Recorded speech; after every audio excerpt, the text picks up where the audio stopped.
Hey, welcome to the Family Childcare Insights podcast, where we shine a light on family childcare, the unicorn of the early childhood education field. I am Patricia Dischler, along with my partner, Donna Fowler, and we question everything, including each other, and a wide variety of experts on the field of family childcare. All right, so we are going to do our first little segment that we do before we dive in with our guests. We like to spend a minute or two just checking in and talking about things that are really big on our mind that we want to get off our chest and talk here today. So I always like to pass it off to my great partner, Donna Fowler, there first. What's on your mind today, Donna?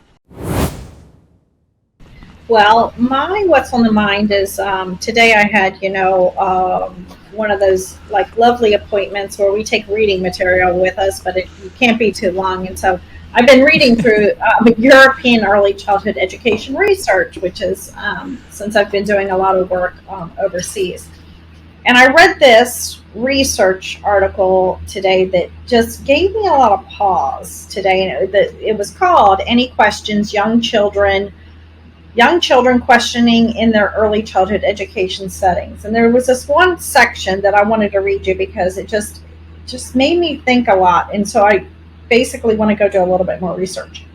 It said, in education literature, the topic of questioning as a pedagogic tool has been concerned principally with adults posing questions to children, not children questioning. Dillon, Morgan, Saxton, Ragg, and Brown note that in school, children have few opportunities to ask questions and actively avoid asking questions. Teachers tend to adopt oral or written modes to frame their own questions in classrooms. Even in pedagogic spaces where more equal relationships are promoted, questioning tends to rely on words. However, and this is the point that started making me think, questioning is a fundamental act of human agency, and young children use multiple diverse communication modes, many of which are nonverbal. And so just what's on my mind was just thinking about what are nonverbal ways that children ask questions and so forth. That we talk about a lot in the work we do, and I've said it for a long time. Children, by the way they touch something, they're asking a question. By the way they look at something, they're asking a question, right? By the way their facial features sometimes are, right? They're just asking a question. And way too often we think of questioning as something that happens verbally and not the nonverbal. And I actually just had that conversation today. I did a training on supporting children with disabilities, and we were talking about nonverbal children and how do we assess different things, how do we look for different things, how do they engage in conversation when we're asking children to ask questions and be curious. So it's pretty much anytime a child stops moving, they've stopped moving because they're holding something or they're looking at it for a long time. Or if they are moving, they're very intentionally touching or exploring something. It's because they have questions. Their mind is thinking, what is this? I wonder what this is. Can it do this? I wonder if it does that. How does it sound? How does it feel? They have questions, and you can see it in their face and in their body, and you can help them to articulate it when you see that. It just takes that close observation from teachers to, really watch for that moment when they stop and they're still, and that's usually when those questions are making them stop because they're thinking about them. Yeah, so that's what was on my mind. So what's on your mind? All kinds of things, but we'll keep it short and sweet today. The big thing on my mind has been family childcare networks. I know, you and I are working really hard to help build family childcare networks and strengthen them. I've been really working hard in the state of Florida right now, and really excited to see how things are all kind of coming together. we have our three wheels that we talk about: business, personal, and educator. And what I've been doing is just really fleshing out what kind of supports would providers need in order to have a strong spoke in that wheel. And so I've kind of broken down each of those wheels and all of their spokes, and not just in what is it to be strong, but what kind of supports would help you to become strong in that wheel, and identifying what those are. And it's really helping to frame that conversation of what should a network do. What kind of support should networks provide? Because I'm reading pretty much everything I can get my hands on that talks about networks and developing networks. There's not a whole lot out there. But what I'm diving into, often does what we know research does. It goes to business, it goes to educator. It's not necessarily looking at the whole provider. So I'm really hopeful that the work that we're doing can expand as we start working with networks to see what they can and can't do, and see how our philosophy can help guide that work so that they're not just supporting one of the wheels, but all three of them. So I'll keep plugging away at that. Always try, me, trying to dig into data and make it all make sense and make visuals. My wall's full of chart paper. That means my brain is going. I can't think on the computer. Steve came in the other night and he was just like, what did you do to this room? Because it's just covered in Post-it notes and chart paper. I'm like, I'm thinking, I'm coming up with this new system and I just need the visuals. So I guess I'm also thinking about how soon is my cleaning lady coming? I'm going to have to clean up this mess eventually. Yeah. Today, we are particularly excited to have two good friends, colleagues, and experts in the field to share some really new and exciting work that they're doing, paying attention to a part that most programs are not paying a part to, the personal well-being of the provider and how that affects their entire business. So we have today Elizabeth Scudder and Debbie Mays from Early Childhood Solutions. And welcome to our podcast. Thank you. Thank you. We're excited to be here. We are excited to have you here as well. We have known both of you for many, many years and had the pleasure of doing lots of things together at the NAFCC conference over the years. And we're really excited about the work that you do. So why don't you start us out by just sharing a little bit about what brought you to starting the work that you do, brought you together, got it started, and then we'll go from there. We have known each other for many years, probably about 15 years, and came alongside one another at trainings and at different places. Started working together in the family child care world when I was working at the University of Arkansas, creating and building the Family Child Care Network. And so we saw a need. And last July, we had our very first, what we call Learning with Heart and Soul Family Child Care Retreat. And we brought people together and we really poured into them as first of all, individuals, talked about identity and values and things like that. And really kind of was thinking we were just going to do this as a hobby, and do some retreats every now and then and just enjoy it and have fun. And on January 1 of this year, it turned into a full-time job for me. I left my role at the university, and Early Childhood Solutions became official about mid-December of 22, and we hit the ground running as just a collaborative partnership that we both have the same passions, we have the same visions, and dreams and hopes for family child care. And so we hit the ground running, and not only are we doing retreats now, we are doing conferences, we are doing keynotes, we are doing consulting as far as coming into programs or into homes, and just helping them through the hard parts and helping them walk that that long road sometimes, sometimes short road, but sometimes long road to high quality. We are very focused on everything that they touch their hands to being high quality. Their own life, their own personal or professional development, their programs, professional development. And so we saw a gap. We called it a gap in training and in resources, and set out to fill the gap with the things that we do. We call them bougie retreats because they're not like a typical training. You come together on Friday night and you hang out till Sunday morning together, and we do a lot of work in the time that we're together. We serve the providers. They're always serving others, and we serve them during this time. We cook for them. We don't let them help in the kitchen. It makes some of them really angry because they're used to serving. And so we try to treat You're really them. pampering them.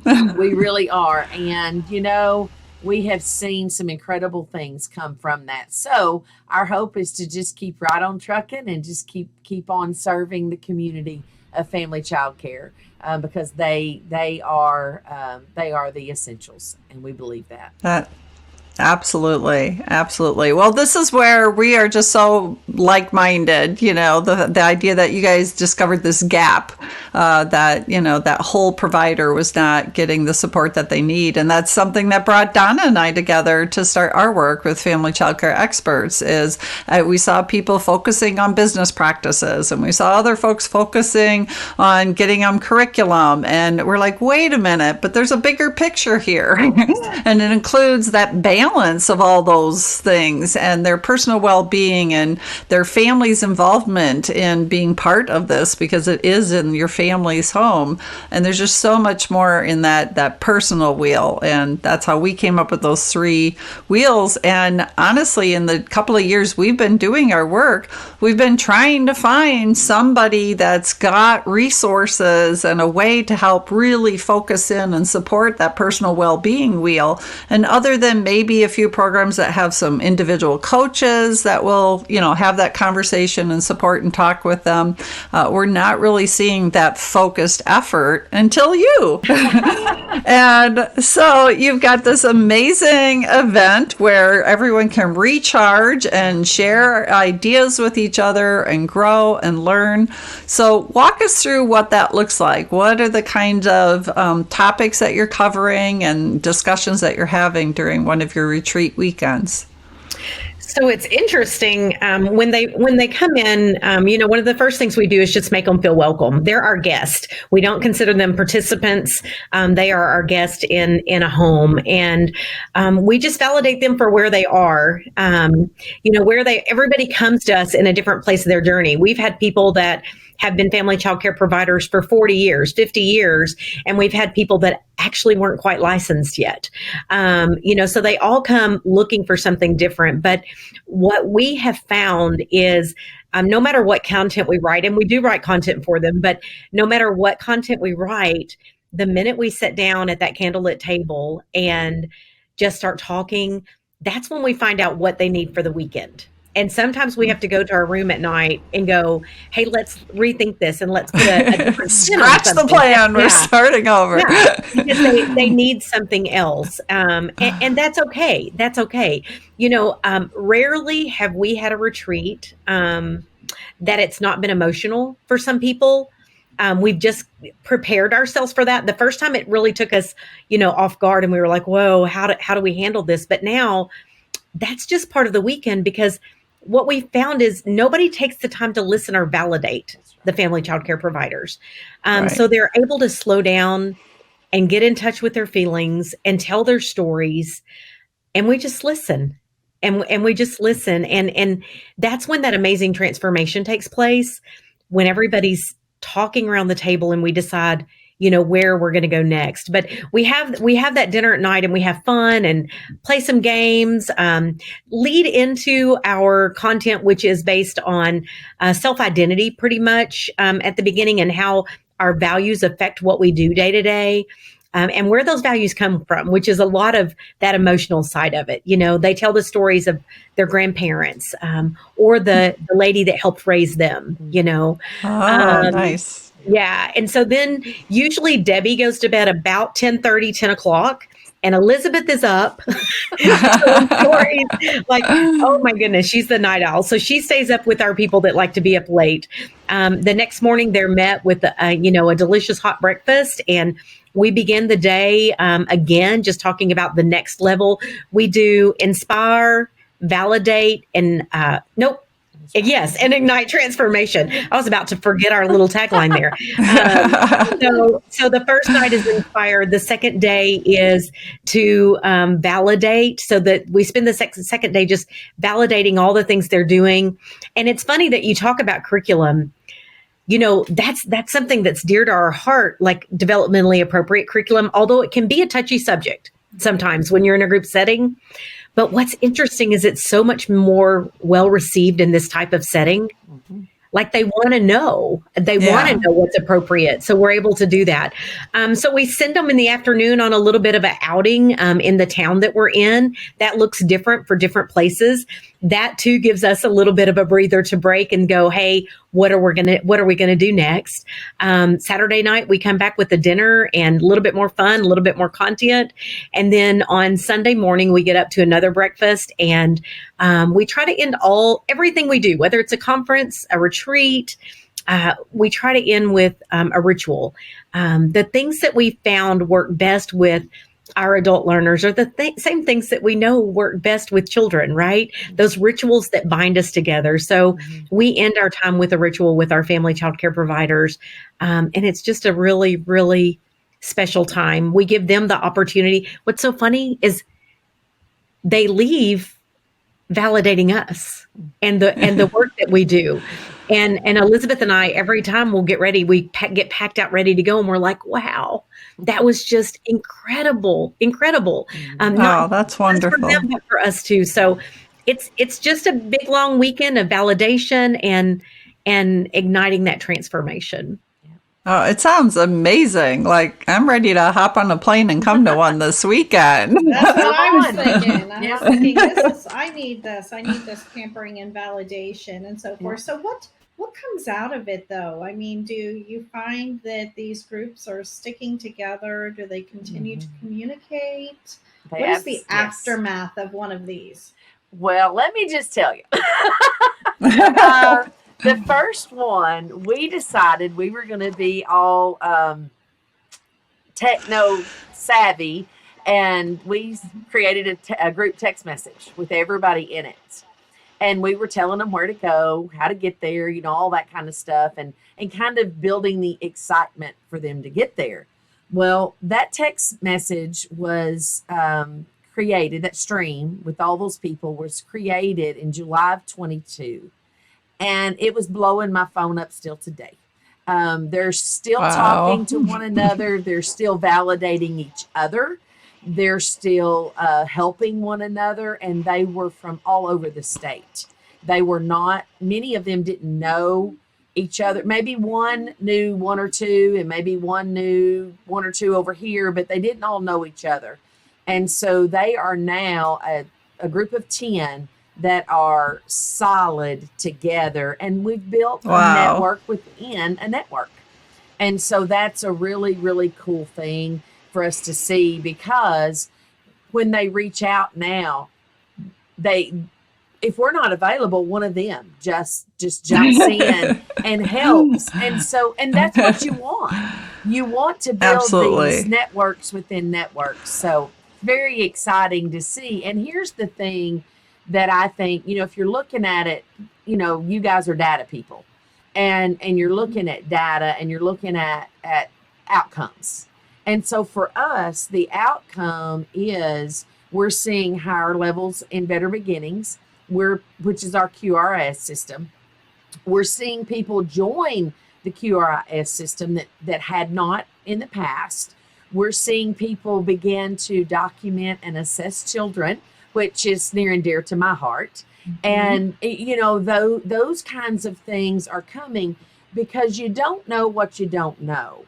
And when Debbie said we have some unregulated, some barely licensed, some 30 years, some somewhere in the middle, and you don't know what you don't know. So when we're giving them the research that says these are the things that should be done, then they're saying, help me do that. Show me how to do that. And we're able to connect them with our state resources or their state resources to be able to do those things. And again, if there's a gap, then we're able to jump in and fill that gap. And like with our consulting, we have a strategic plan, we fix it, we build up with them, and then we hit the areas that they need help in growing.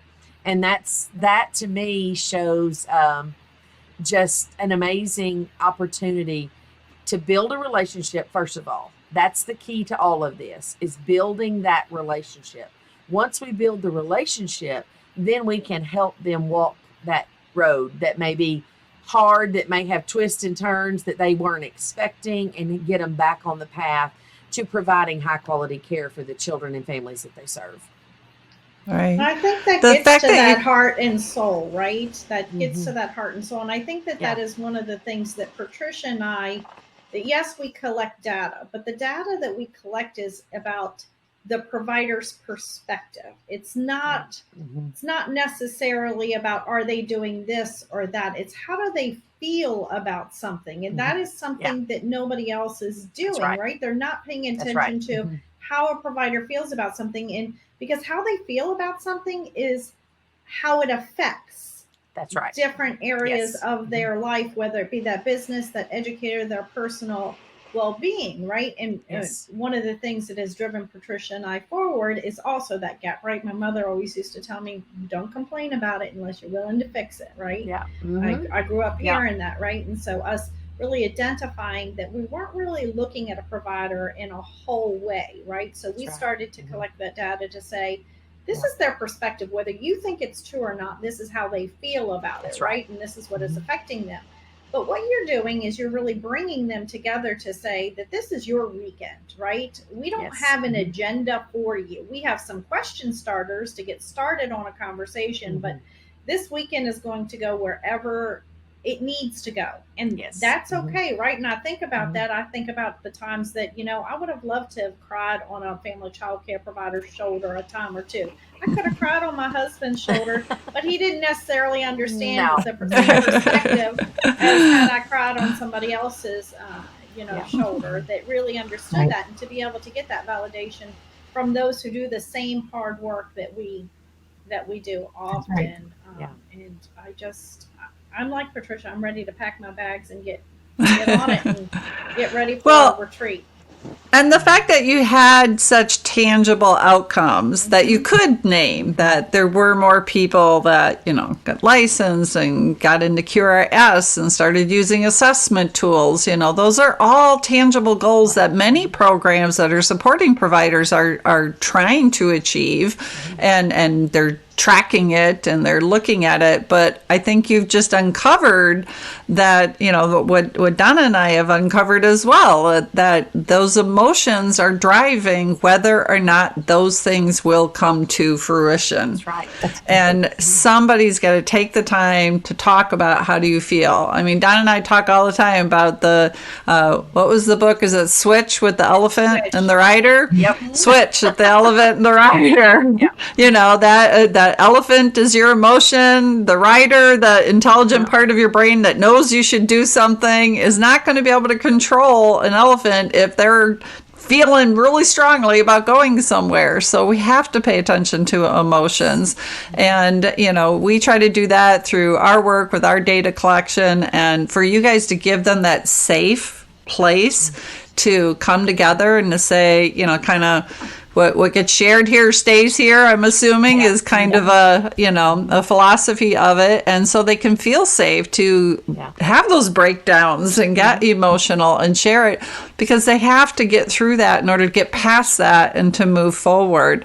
And there's not a lot of places and programs that are giving them that emotional, safe place to be able to do those kind of hard conversations. And we just think it's incredible that you're doing that.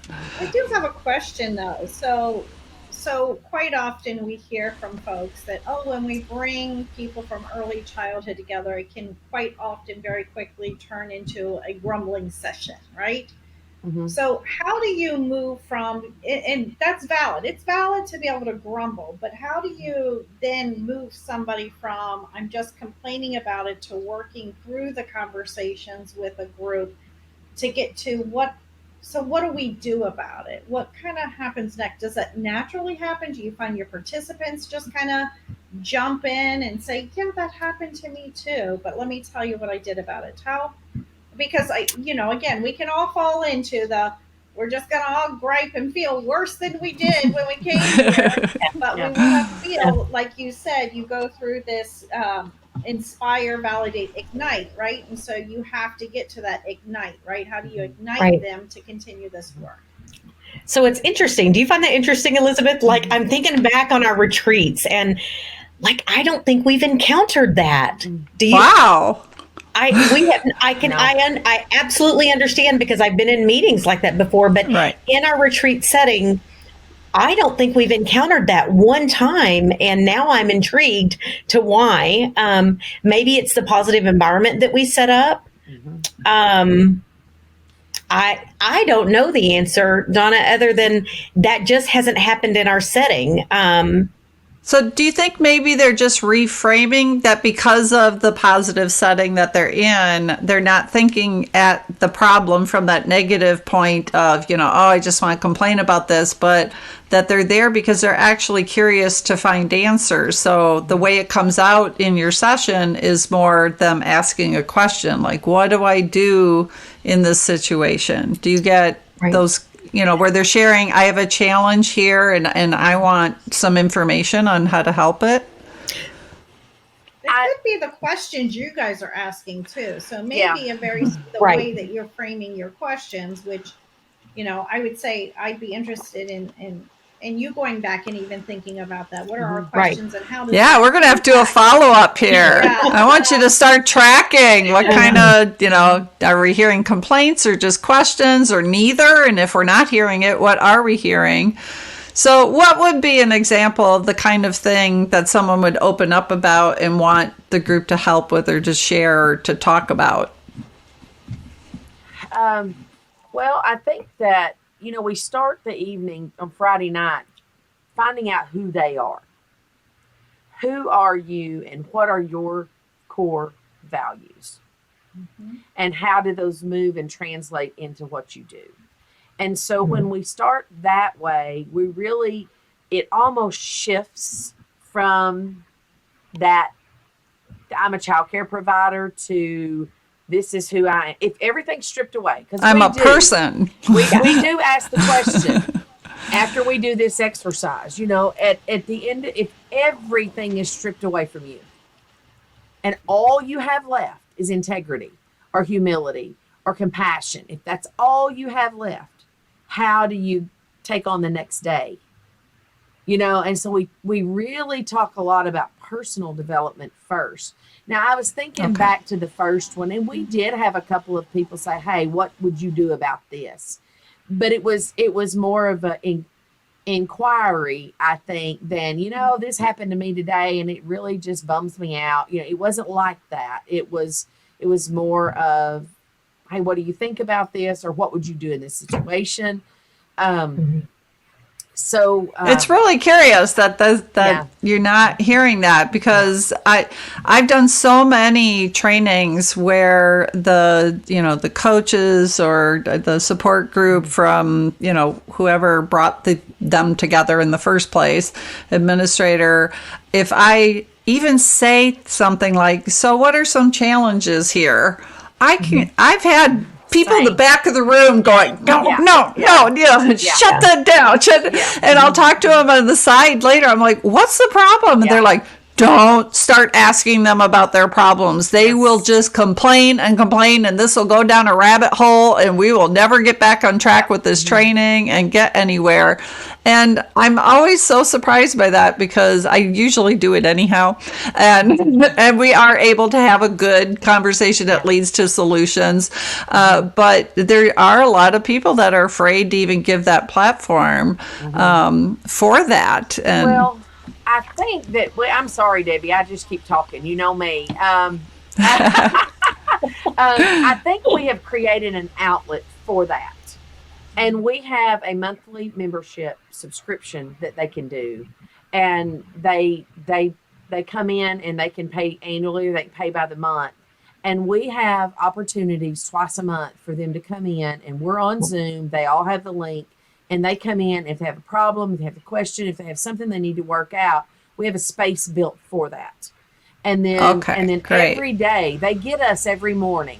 We do something every morning based around the theme that we're using for the month. So every morning we come on and we do a live.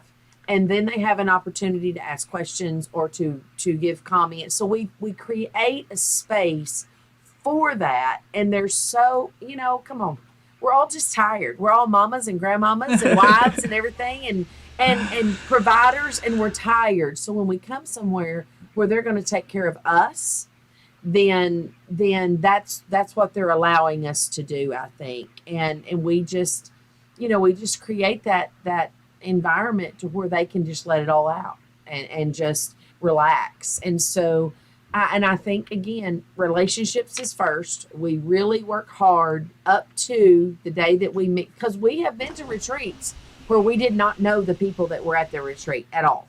We did not know the participants. So we work really hard up to that point of building that relationship before we get there. And I think that's a key as well. That's great. That's fantastic. I was going to say, I think by allowing that dinner that night before of kind of who you are and so forth, kind of bears everybody to the bones, right? Yeah. Which allows, I hate to say it, it's almost like tearing them apart to put them back together. Yeah. But it's kind of what it's like, right? I'm doing this deep search of who I am before I can recreate who I want to be. Yes. Right. I heard someone say one time that in early childhood or in church or wherever you're at, your social groups, I heard them say, so often we open them up and operate on them, and we forget to sew them back up and put them back together. And so that's why when we start inspiring them, we make sure to validate them. We have watched grown women crumble and cry when somebody said to them, I really like it when you laugh. It gives me joy when you laugh. Because we just have them say things about their colleagues that they like. And so they validate them, and then we can ignite the transformation. And that's the putting back together. That's the putting back together and giving them a plan to take and go forth with. And then following up with that and just being available. It sounds like you've got one very successful formula there. Debbie's working. I'm very curious. What is one of the most surprising things that happened on your retreat? Yeah, I think you kind of already mentioned a couple things that you didn't expect them to get emotional. But was there anything that just really a topic that came up, or a way that you felt about it, or what's something surprising that came out of this journey you're on? I think for us, it's been the network that the girls have, because we know we can't be there all the time once this is over. Now, we still get text all the time, phone calls, even today, like she said, but the network that they form, and then the way they support us. They want to know when the next retreat is. Now, remind you, they pay to come to these, right? And they want to know when the next retreat is. And then when we had a conference, that several of them rented an Airbnb, paid to come to the conference to come support us. Wow. And that, so it's it's like this big circle of giving and giving back, that we're all in this together. And that's been the part that probably has surprised me the most. Like, we know that they love us. We know that, all of our hearts are the same. But it's different when it takes a physical action and also some monetary investment to be there. So what about you, Elizabeth? Has anything surprised you? I think that the first surprise, or the big surprise for me, was the very first night that we sat down at the table with the meal, and we cleared the meal away. They were just like blown away that we had cooked a home cooked meal for them, and each piece has significance. So each piece at the table has significance, and then we cleared the table away, and nobody left the table. They continue to sit at the table, and the conversations that happened with people that didn't know each other. I mean, you sit back and you go, oh, I don't know if that one's really glad she's here or not. Or, that one's face is saying that she's not receiving that, just that kind of, so you're basically judging people in your head, and you're thinking, okay, what am I going to do? What am I going to do? But that conversation that happened around that table, and then when we end, because we always, like Debbie said, we have a special thing at the end. And some of the things that were said at the end, like, this is the retreat I didn't know I needed. Or this is, this validated me in a way I never expected. So again, just pouring into them as an individual and as a person is key to our feeling that it's been successful. It's hard to measure the success, but I think that when we listen to what's happening, we're always around. We're kind of hearing, and then hearing their conversations and all of the things that they're coming together and doing. Those are my ahas, and it makes my heart just swell with pride, because all we've done is brought them together and coached them with some questions and gave them some opportunities to pour out. And then we poured back in, because so many times our buckets are depleted and no one's ever pouring back into our bucket. And we make sure that's intentional, that we pour back into the bucket. And I think Right, and I think I too. think you hit a nail on the head there, because I think family child care providers would give somebody the shirt off their back. They're That's the correct. most giving bunch of folks that I know, and will help anybody out. But way too often, nobody is giving back to them. Yeah. So I'm just very inspired by the work that you two are doing. I know that it is much needed. I keep thinking to myself, how can we have 100 Elizabeth and Debbie out there? Because can you do retreats every day, like all year long? All over the country. One day. So that brings me to what about the logistics? So how does this work? Do you say, okay, we're doing a retreat at this day, who would like to come, and they register for it? Or do groups get together and come to you and say, can you organize this for all of us? Both. Both, yeah. So we put retreats on our calendar, and the general area will be in, who it's for. Like, is it family childcare oriented, or is it a center-based program? And then sometimes people, like our Kansas City girls, emailed and said, hey, we want to do one. Can we put 10 people together? And we found an Airbnb in that direction, and off we went. So it happens just organically. So you have this calendar on your website, which is? earlychildhoodsolutions.net. Yeah. All right. Oh, it sounds so exciting. I can see this being wonderful for like board development. I would have, if I were still president at NAFCC, we would totally be booking this for a board development weekend. Because we did something similar in that we brought everybody together to an Airbnb. We had them, we created meals. We broke into 2 teams, and each team would take a night and make a meal. And so I can envision those powerful dinner time conversations conversations you're talking about, because that's what they would feel like when we did it as well. So I can see it being very useful for that. And I love the idea of you scheduling something and letting whoever from wherever join in that and coming together with those strangers. And I know that's something that I know all four of us have experienced in all of our years of attending different conferences, that you meet new people, and every time you meet someone new, you grow yourself in some way. You take a little piece of them with you afterwards. And I think that's just a beautiful model that you're sharing with us today. All right. Any last words for our guests? One of the things that I think about, and again, I just, since I still work with children, a lot of my thought processes are around what we know is best for children. And it just transfers over again to adult learners. As the early childhood community and family childcare, we know is decreasing every day. And it's sad to see that, because we know it's a wonderful place for kids.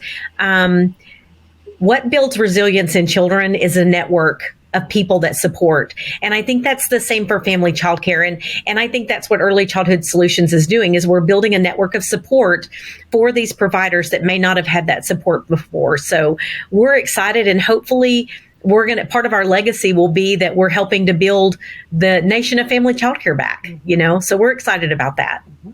Well, we are excited too, because I cannot tell you again, I think you're definitely answering a gap that is out there. Absolutely. So I know that you guys, in addition to people looking for you on your website, earlychildhoodsolutions.net, correct? That you will be at the NAFCC conference this summer. So another place where they can bump elbows with you and get talking and having those conversations. And just like some of your best conversations happen at that dinner table before you even dive into content, we all know that conferences are a place where the best conversations are happening out in the hallways. And, it's the people you're running into and bumping into and having those side conversations with that really open the doors to something new. Well, I'm certainly glad that our paths crossed many, many years ago at a conference. And I just have to quick share my little story about Debbie, because I just can't help it. Every time I talk about you, I have to share this story. So Debbie just was such a surprise to me and such a joy to get to know. And I got to know her when the NAFCC conference was in Las Vegas, and we did not have someone who could sing the national anthem. The person had gotten ill and was not able to come that day. And so as president, I'm trying to find somebody to step into that role very, very quickly. And someone mentions, oh, see the gal with the red glasses? She can sing. Why don't you go ask her? And so I introduced myself. I said, would you mind coming up? She said, not at all. And I thought, okay, let's hope for the best here. You just never know. I'm sorry, Debbie, but you just never know. And she got up there, and I'm telling you, you're right up there with Whitney Houston, babe. It was awesome. It was just took the house down. Everybody was blown away. It was fabulous. It was inspiring. And I have just wanted to follow after your coattails ever since that day. You've inspired me that day. You continue to inspire me now. And so excited to see all this work that you guys are doing. We appreciate you guys bringing us in. Thank you so much. Oh yeah, thank you. No problem. Ever since I've met both of you, I'm like, these ladies need to be in my life. They are definitely thought partners and people I appreciate for what you do. Well, and we feel the same about you guys too. It's I was laughing today thinking about how busy we all are and trying to just get together and it's great to have people like you in our lives too, and we really appreciate you having the confidence in us to bring us on and let us share our story, because everybody has a story and they want to tell it. Absolutely. Well, we will certainly have you back again when you've gotten a few more surprises under your belt that you're excited to come and share with us. Our door is always open. And so thank you, Debbie Mays, Elizabeth Scudder, and Early Childhood Solutions. And I hope our viewers and our listeners will rush to their website, sign up for the next retreat they can get their hands on, and enjoy that experience. Thank you very much. much for being our guest today. Thank you. Thank you. One of the things that Patricia and I like to do is we always like to talk about what we're reading. We're both avid readers, whether it be articles, books, some sort of publication. So, Patricia, what are you reading right now? I am reading a book you recommended to me, Applying Implementation Science. So again, since I'm working on networks and the work they're doing and how they would implement it, I really want to dig a little deeper into this. I did read through it once already. I'm a big rereader, as you know, because I don't think it's 6 for some reason the first time. So I go through it and I highlight things that stand out to me, and then I go back and reread the highlighted parts is my personal process. But this is talking about, those stages of implementation, the exploration, installation, initial implementation, and then full implementation. And I know you and I, talked about this a lot, that we see this problem with programs that they're jumping ahead. They skip the exploration stage completely. Sometimes they even skip the installation stage, and they just jump into that implementation. They buy a new curriculum and say, okay, everybody do it. And, or they buy a business system for all the providers and say, here you go, make it work. And nobody first, like exploration, the very first bullet point in here is assess needs. Do they need it? Like, who is deciding this, Involve the stakeholders, I think, is another really important one. And then making those decisions, acquiring resources, developing the supports, and getting the staff ready.